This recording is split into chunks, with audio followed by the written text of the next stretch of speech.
Proud of our young people in the classroom, in the community, and most especially in 310 days in Ann Arbor, Michigan,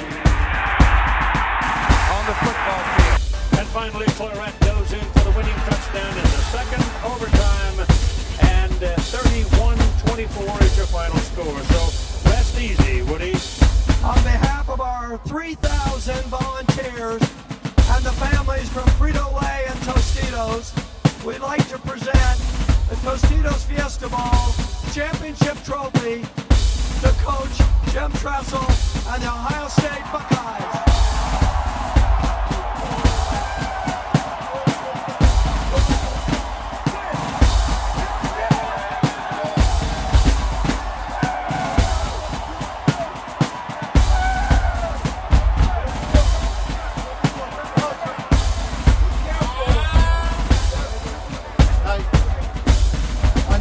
This football team, but you want to be extra careful with that piece of glass.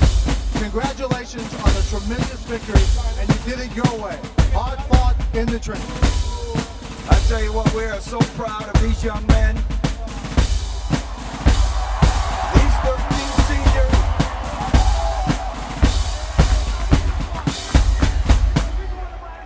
We've always had the best damn band in the land.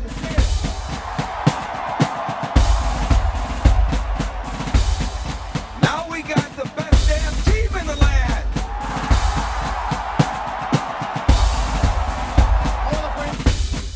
Good afternoon, Buckeyes. This is Matt, the Carmen, Ohio Buckeye, here to talk about the game happening tomorrow at noon. I know everybody is both nervous and excited all in one. Ohio State is coming off of 2 straight losses to our rival, and we would like to right the ship tomorrow. And I just wanted to talk about the game. I wanted to talk about what happened last week with Minnesota. And I want to tell a couple of stories about my experiences with Ohio State, because that's really what it's all about, like the camaraderie between Buckeye fans and your stories of things that you've experienced rooting for the Buckeyes. But first, I just want to talk about the Minnesota game.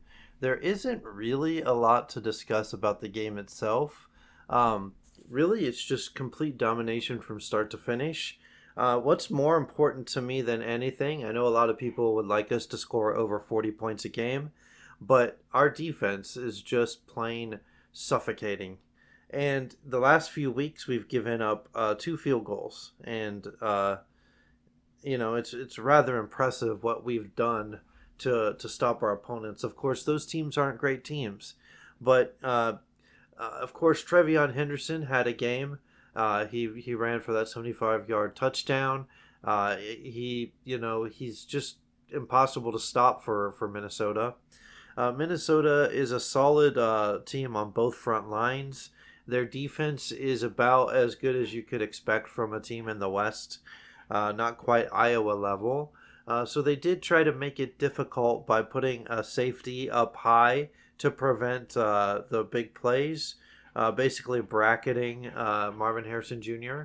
And that was really their strategy all game long.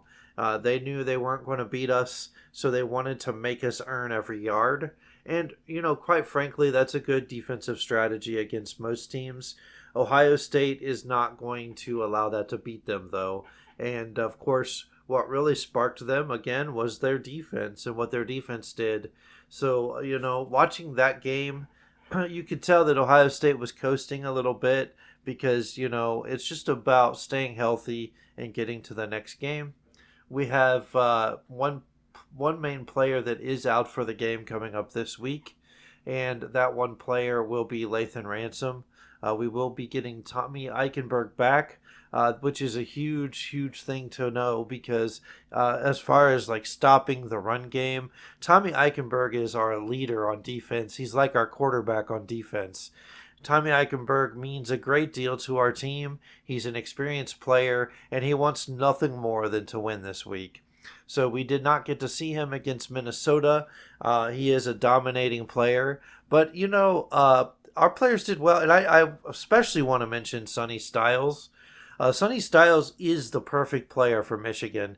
We were missing a guy like him these past 2 seasons. Sonny Styles is the kind of guy that is well equipped for stopping the run game, but he can also go back in coverage. He's still got some areas to improve there. Technically, this would be his freshman year, but he actually declared early and left before before his senior year at high school. So he's got an extra year under his belt. And for that, like looking at how good he is and how well he's performed this year, it's really quite amazing that we get to see him against Michigan, because he wouldn't be starting if Lathan Ransom was healthy. And so each of those players have their pros and cons. Lathan Ransom is a cover guy, but he can sometimes be a liability against the run, which when you're going up against Michigan, you actually probably would prefer to have a guy that's better against the run, because Michigan is not a passing team. They have capabilities, but they're not going to air it out against you. They're not going to straight up air it out. That's not their style. Excuse my voice here. Sorry. While I clear my throat. Anyways, so, you know, as far as Minnesota goes, winning 37-3, it wasn't that impressive at half. We were only up 13-3. Like I said, you could tell we were just coasting through the game. We didn't put our full intensity into it, and sometimes that happens, especially sandwich in between. We had big games before that, and before Michigan State and Minnesota, and now we have the game coming up after it. So you can't really blame the players. But 37-3 is an impressive performance, and what really is important is what our defense is doing. Our defense is not at all like last year, and you can, worry like, but the Georgia game and the Michigan game last year is when our defense really failed us. That's true. But if you really look at the past 2 seasons, there were red flags with our defense in both of those years. So our defense is not going to give up those 5 massive plays this year. They've been good against big plays all year long. The only play that we gave up that was 40 yards or more was a trick play that Rich Rodriguez. I'm sorry. My mind is blanking on me. The Rutgers coach, Greg Schiano. Sorry about that. Greg Schiano is known for those trick plays, and he knew that he did not have the team to beat Ohio State. So, that's what he did. He tricked our defense, and kudos to him for doing that. But like I said, that is the only thing that led to a big 40-plus yard play. So our defense, as long as it plays its game, it will prevent Michigan from doing that again. And the strategy that Jim Knowles has really brought to Ohio State is a good one, because you don't have to stop every play, but most teams are not going to be able to get 8 first downs against you straight down the field. And what I mean by that is, a lot of teams thrive on you get a first down running the ball up the middle. You throw for 20 yards. You run it again for 5. You throw for another 15 yards. Those kind of plays, you're getting more than the first down marker, which means you have to make less plays to convert and get to a touchdown. Our defense, what it does is, first off, we do a cage rush. So what we do is we contain the quarterback and try to prevent him from getting outside the pocket, which has been very effective. Second off, we make sure that you're not going to throw a 30-yard pass on us. We're going to stop that. You'll have to throw dinks and dunks down the field and stay disciplined and get 10 yards at a time. And that method works. Most teams are not going to, on average, sustain those long drives just doing that. And of course, Michigan's going to attempt the same thing against us. So that's how Jim Knowles' defense works. He disguises a lot of coverages. He does sometimes use cover 0, which we did way too much last year, but he doesn't just do it. So he's added in quite a bit this year. And the second year under Jim Knowles, you would expect that. So, Minnesota couldn't do it. Michigan State couldn't do it. There are Rutgers was able to do it, and I would argue that I would put an asterisk next to the Rutgers game. We just beat Penn State. We just beat Maryland. So it's difficult to stay. I'm sorry, we just beat Penn State, and we had just beat Wisconsin, not Maryland. Sorry about that. It's when you play a bunch of big games like Ohio State has, and we've played a lot of really good defenses throughout the year. It's hard to get up for every game, and Rutgers is not exactly an exciting place to play. Like when you go there, it's like a level down from what you're used to seeing. And I'm not trying to say slight on Greg Schiano, but Rutgers as a program doesn't have the facilities, the locker rooms, etc., that other Big Ten places have. So, just like Northwestern, it's the same deal. It's hard to get up for games when you get there and you're like, this is like a high school. The setup is just like a high school. As a unit, you're not inspired by that at all. So that's really, what the issue is when you go to games like that. So yeah, Ohio State didn't play their best game. We were missing Tommy Eichenberg in that game. There's just a lot of factors. So yeah, when you look at like the Rutgers game, you're concerned. Like, hey, Michigan's going to run it up and down the field on us like this. But we're not going to play Michigan like that, okay? Like, you can't really look at games that way because there's different levels of intensity. And, how we played Wisconsin, how we played Penn State is our levels of intensity that we're going to play with. And it's going to probably level up from there. First off, every week we're getting better.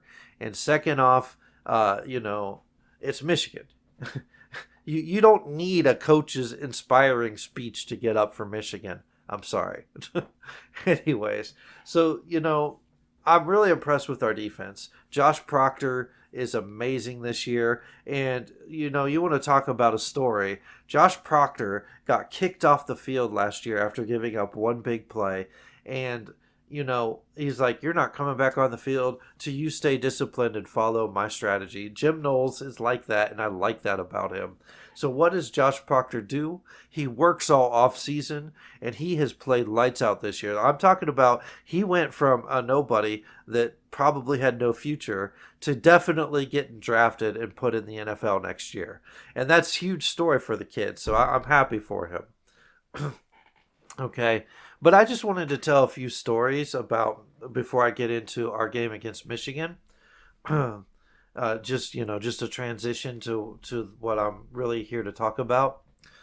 So back in 1999 was when I started at Ohio State, the Ohio State University. And I went in as an Ohio State fan as a kid. I always wanted to go to Ohio State. That was the place I was going to go. I got accepted into Capital University and Ohio State. Those were the only two I applied for. I got accepted to both, no questions. So I could have went to Capital. That's an excellent degree in Ohio. It's not a big name university, but it is a it's considered an affluent degree, basically. People like that type of degree. But Ohio State's where I wanted to go, so that's where I went. So my first day on campus, I was walking around, kind of touring the place, getting used to it. And so there's this place called Central Classrooms. Those of you that went to Ohio State or are currently going know what Central Classrooms is. So I'm sitting on a bench outside, and all of a sudden, walking out Central Classrooms, he was walking somewhere. It must have been that a practice had just finished. Was John Cooper. John Cooper was still the coach when I first went to campus. I couldn't get student tickets that year, but I saw John Cooper, and I didn't say much to him. I just said, "Hi, John Cooper," and he waved, walked by. It was cool. I was like, I'm at Ohio State. I can't believe it. I just saw John Cooper. It was just one of those things. So yeah, any Buckeye fan understands why that's so cool. So anyways, I got student tickets my second year at college. That was the year 2000, one of the worst years that I remember, besides 2011. We were not a good team that year. I remember I went to the Wisconsin game, and it was a close game. But then Wisconsin took an interception from Steve Belisari and closed. That game was done. We were finished. And I watched all of that. I watched us. So that was the last year John Cooper. I didn't go to some of the games. We were so bad, but then then we get to the year 2001, which would have been my junior year in college. I graduated in 5 years, so I still had 2 left. But that year I got season tickets, and that was the year we had Jim Tressel enter the stage. And Jim Tressel really changed everything for the Ohio State Buckeyes. Jim Tressel had that toughness, and but he did it with such a professionalism. The way he would speak, you never had to worry about what he would say, that he would say something that would, anger another team. He just had a way about him. But, even though he exuded that professionalism when he would speak, behind the scenes, the dude was a tough dude, man. He had high expectations. But anyways, I'll never forget that basketball speech, because the 90s were a tough time for the Buckeyes. Now, Michigan just went through it, and it was even worse than what we went through. But I mean, John Cooper was 2-10-1 against Michigan. I don't know how he lasted that long. 13 games and 2 wins. I don't know how he lasted that long, but he did. And it's probably because his teams were always 9 or 10 win teams. But, Jim Tressel gives that speech, and if you look back to the beginning of my video, I played it, and he says, he said he had circled the game against Michigan, and he said, "You're going to be proud of our players on that day." And the guy knew exactly what to say to Buckeye fans, because that jived with everybody. Everybody was like, okay, we got somebody that's on our side. Because John Cooper felt like he never understood the game. He never did. He never understood it. But Jim Tressel did. And, of course, he had coached on the coaching staff under Earl Bruce. So, I mean, of course, he understood it. So he gives that speech, and you start going to the game. So we're trying out a guy by the name of Scott McMullen, and a guy, of course, Craig Krenzel. Everybody remembers him. At our games, sometimes he would play both of those quarterbacks. And I was sitting in the stands one day, and Scott McMullen was in for a while, and then they switched to Craig Krenzel, and I start chanting, "McMullen!" And some lady says, "Are you stupid? Craig Krenzel's in there." Of course, I couldn't tell from the stands. I was just amped up because it's Jim Tressel, and everybody was wearing shirts and had little taglines that said, "In Tressel we trust." That was all over campus, and so Craig Krenzel comes in, and we end up winning that game. We did lose more games than we would have preferred that year, but then comes the Michigan game. And what's his name? Wells, I think his name was. Was it Maurice? No, that's another player. I forget his first name. Wells. Anyways, Wells ran all over Michigan that year, and we actually won. And we did lose our bowl game to South Carolina, but everybody saw something. Like, there was a new spark. Like, John Cooper had lost the team. But Jim Tressel came in, and the team believed. Like, Steve Belisari was not a good quarterback, but the reason that Steve Belisari didn't play some of those games because he got himself in a little bit of trouble. But he did end up playing the bowl game, and we almost won that. And it's like, okay, there's something happening here. So we get to the year 2001. Again, I got season tickets. It's technically my senior year, but I still had one more year to go. And so I'm like, I'm going to every game. Penn State, I went to the Penn State game, and that game we only allowed, I think, 2 field goals in that game or something like that. It was a close game. Ohio State, just every game, it was just like 1 point, 2 points, 3 points. They barely winning. Like, I'm surprised my hair didn't turn gray that year. But anyways, I was in the stands. Maurice Clarett was the guy, Everybody loved watching him play. He was just a very talented running back. And we get to the Michigan game, and we're sitting there, and we find, and he did play at first, but halfway through the game is so close, like it's any man's ball game, and we find out, like, just looking up on our phones, Maurice Clarett was injured and out for the game. And it's like, we got to win this game. In order to get to the national championship, we had to beat Michigan. And that's similar to this year. We have to beat Michigan to get to the national championship. Well, anyways, this drunk guy's in the stands by me.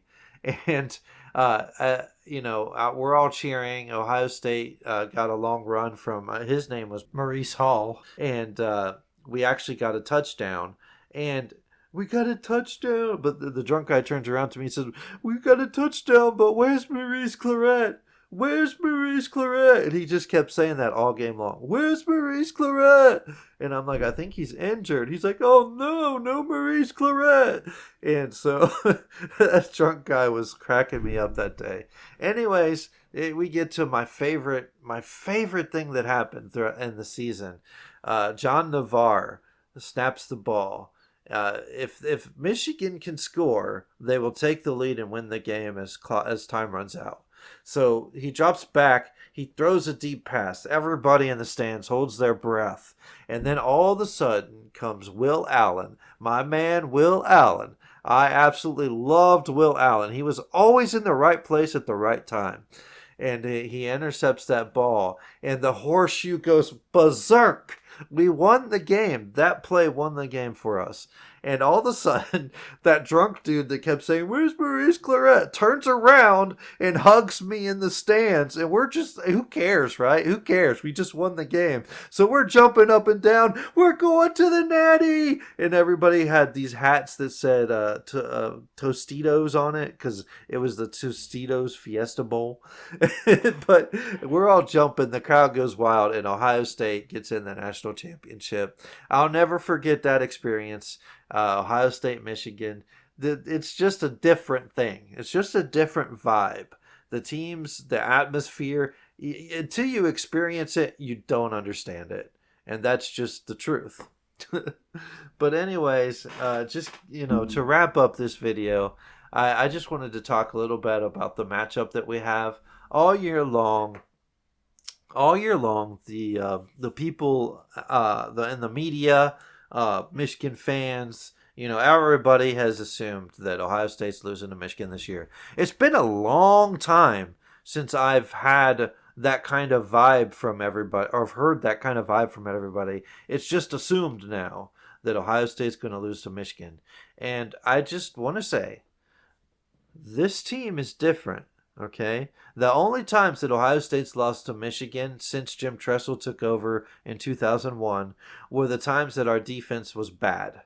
2003, our defense, because all of the seniors from the year before were gone, our defense was good, but it wasn't great. 2011, we lost our coach, Jim Tressel. Unfortunately, all that tattoo gate and all that stuff, he was gone. So, our defense just didn't perform as well. It did okay, and we had a chance to win the game. Unfortunately, Braxton Miller, as a freshman, missed a big play, just barely threw it out of reach, and, that ended that. So we lost in 2011.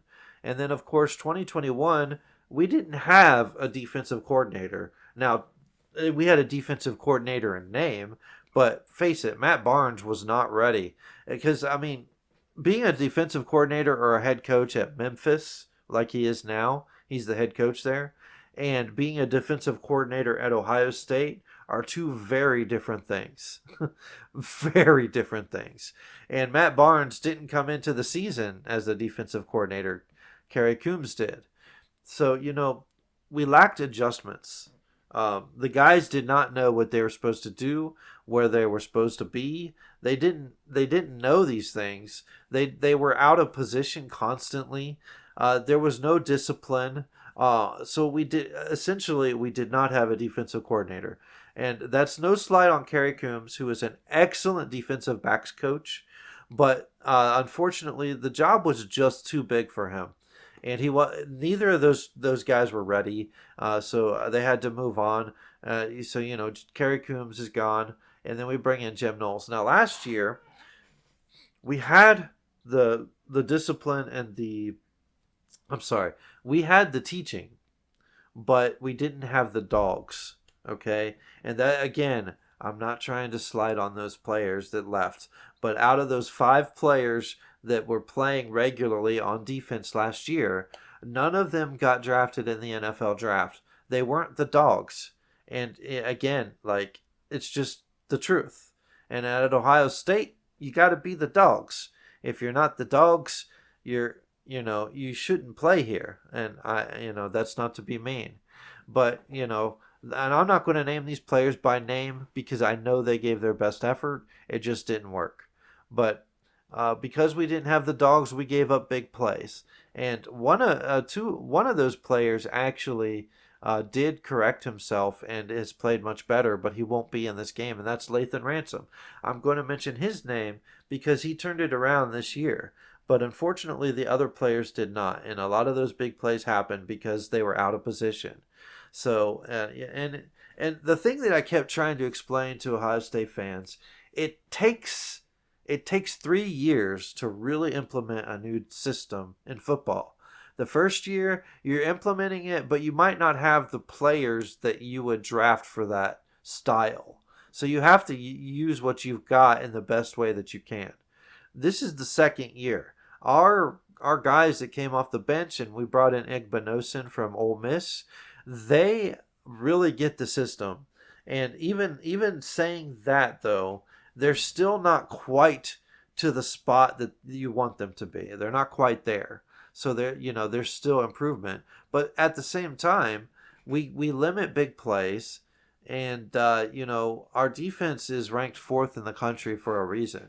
But what I would say would be the one thing that we would want to have better, and based on who we have, C.J. Hicks and other players that are behind Steel Chambers and Tommy Eichenberg. The linebackers behind them are probably closer to what Jim Knowles needs. But right now, those players are playing well. They're doing a great job. But I think that we have better players behind them once they have the system down. So, next year, I feel like we really do have the players Jim Knowles wants. So next year should be even better. But anyways, our defense is 4th in the country. Michigan defense is ranked number 1 in the country. Some of that could be the level of competition they played. Regardless, both teams have that defense, those guys, okay? ESPN lists us as a 44.8% chance of winning, and they list Michigan as a 55.2% chance. I don't know why. I think it's just based on them being at home, really. But anyways, if you compare stats, Kyle McCord is 211 for 318 for 2,899 yards, and he has 22 touchdowns on 4 interceptions. And then J.J. McCarthy does have less passes, so he probably has more yards per pass completed. He's 175 for 237, and he's passed for 2,335 yards. He has 18 touchdowns and 4 interceptions. So what I take away from that is probably the more yards per pass has to do with the level of competition they played. And I'm sorry to come to that conclusion, Michigan fans, but it's true. Kyle McCord has played more top-level defenses all season long, and that's going to help him for the game tomorrow. I do believe that. Trevion Henderson is 118 carries for 794 yards. And Blake Corum's 180 carries for 888 yards. Now, this is interesting because Henderson missed 3 games, and he's less than 100 yards away from Corum on 62 less carries. So Trevion Henderson's stats per carry are quite amazing. Roughly 7 yards, little less than 7 yards per carry. He does have less touchdowns, 10 touchdowns. Corum has 20.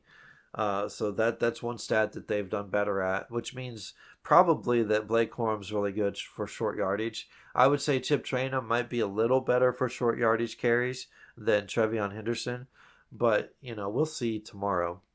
Marvin Harrison Jr., of course, is the best wide receiver in the country. Roman Wilson is not even close. I don't care what Michigan fans say. Marvin Harrison Jr. has 62 receptions for 1,093 yards. Roman Wilson has 37 receptions for 612 yards. Marvin Harrison has 13 touchdowns. Roman Wilson has 10. Those are the players to compare.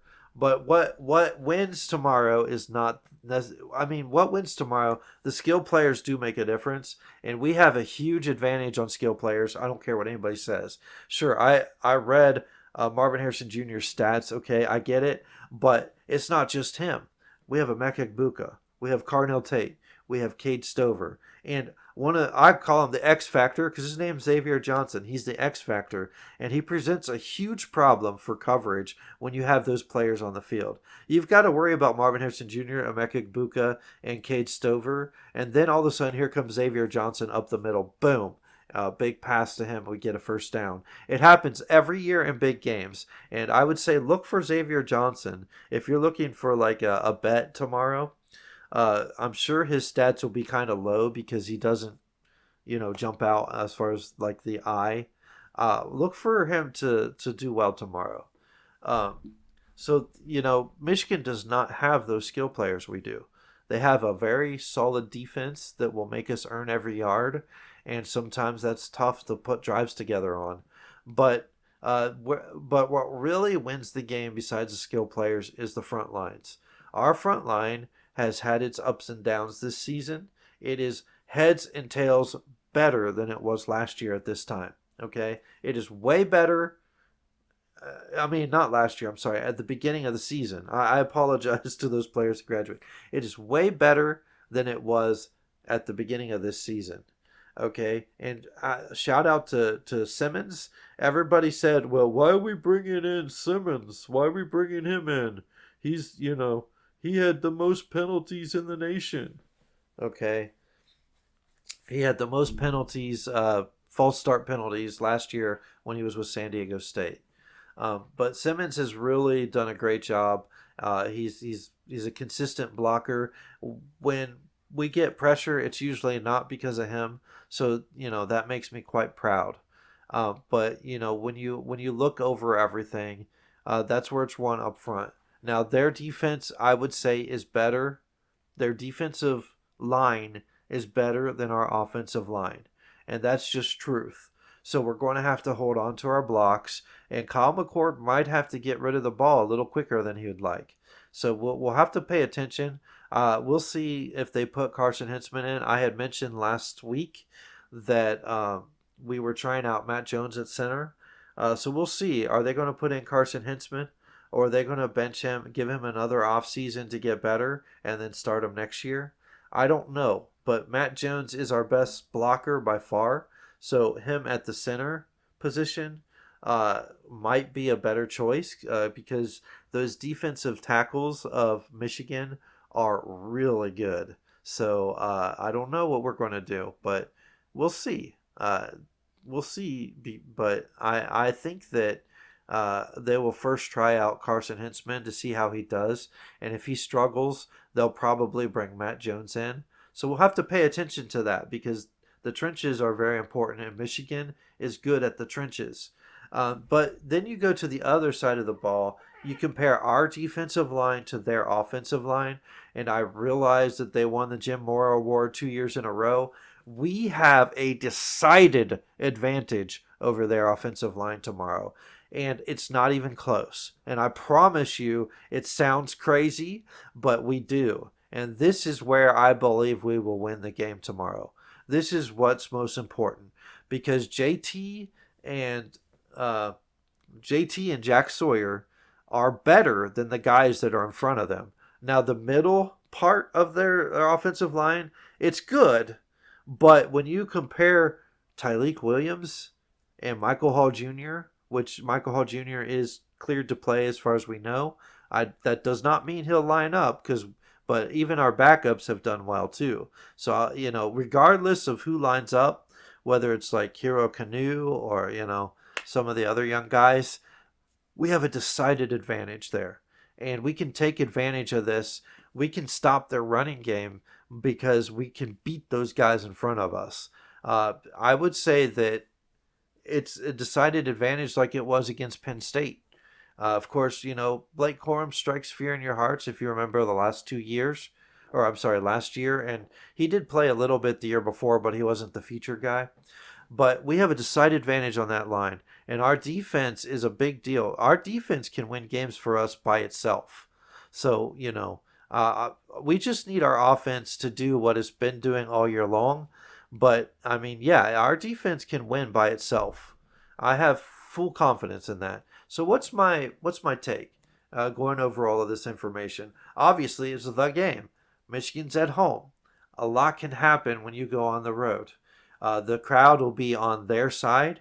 Those are all big things. Now, we've seen Kyle McCord, how he's handled that. But if we play our game and if we get the ball to our skill players, we will beat Michigan tomorrow, and we'll beat them by at least 10 points.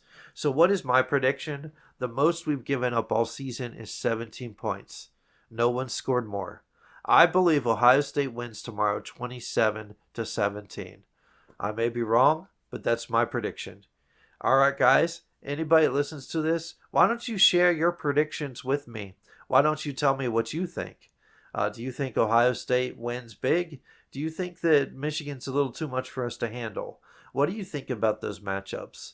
All I know is this game means more than any the game ever because it's marred in controversy, because Michigan has accused Ohio State of doing things that are NCAA violations, because of the hatred between Ryan Day and Jim Harbaugh. This game is a different level even than last year. So that's the end of my Michigan analysis. The last thing I want to mention is a story about when I went to a spring game. And this was back when Urban Meyer was coach. I don't remember the specific year, but my dad and I were waiting in line to get into the spring game. And all of a sudden, this older guy is right in front of us. We were pretty close to the entrance to the stadium. The line was moving a little slowly. But this older guy walks up to my dad and I because they heard us talking about different players we're looking forward to seeing. And he says something interesting to me. He says, my grandson is a coach here, and I'm just here to watch and see what he's doing with his guys. He's a wide receivers coach. And I apologize, but at the time, I didn't know who he was talking about. I now know he was talking about Zach Smith. And my dad looked at me, and we were both like, Earl Bruce, it's so nice to meet you. And he smiled at us and said, nice to meet you too, go Buckeyes. And then he walked away. Of course, God rest his soul, Earl Bruce has now passed on. But that was one of the neatest things that has ever happened to me as a Buckeye fan. I got to meet Earl Bruce, and he just talked to us as just a normal, everyday person. He didn't come in with fanfare saying, I coached Ohio State. No, he talked to us as if, we're just fans that matter to him. It was great. So, and anybody else have any experiences like I shared today? I hope so. Anyways, I just want to say go Buckeyes. Let's win. Beat Michigan. Beat them big. And let's go to the national championship this year. All right, go Bucks.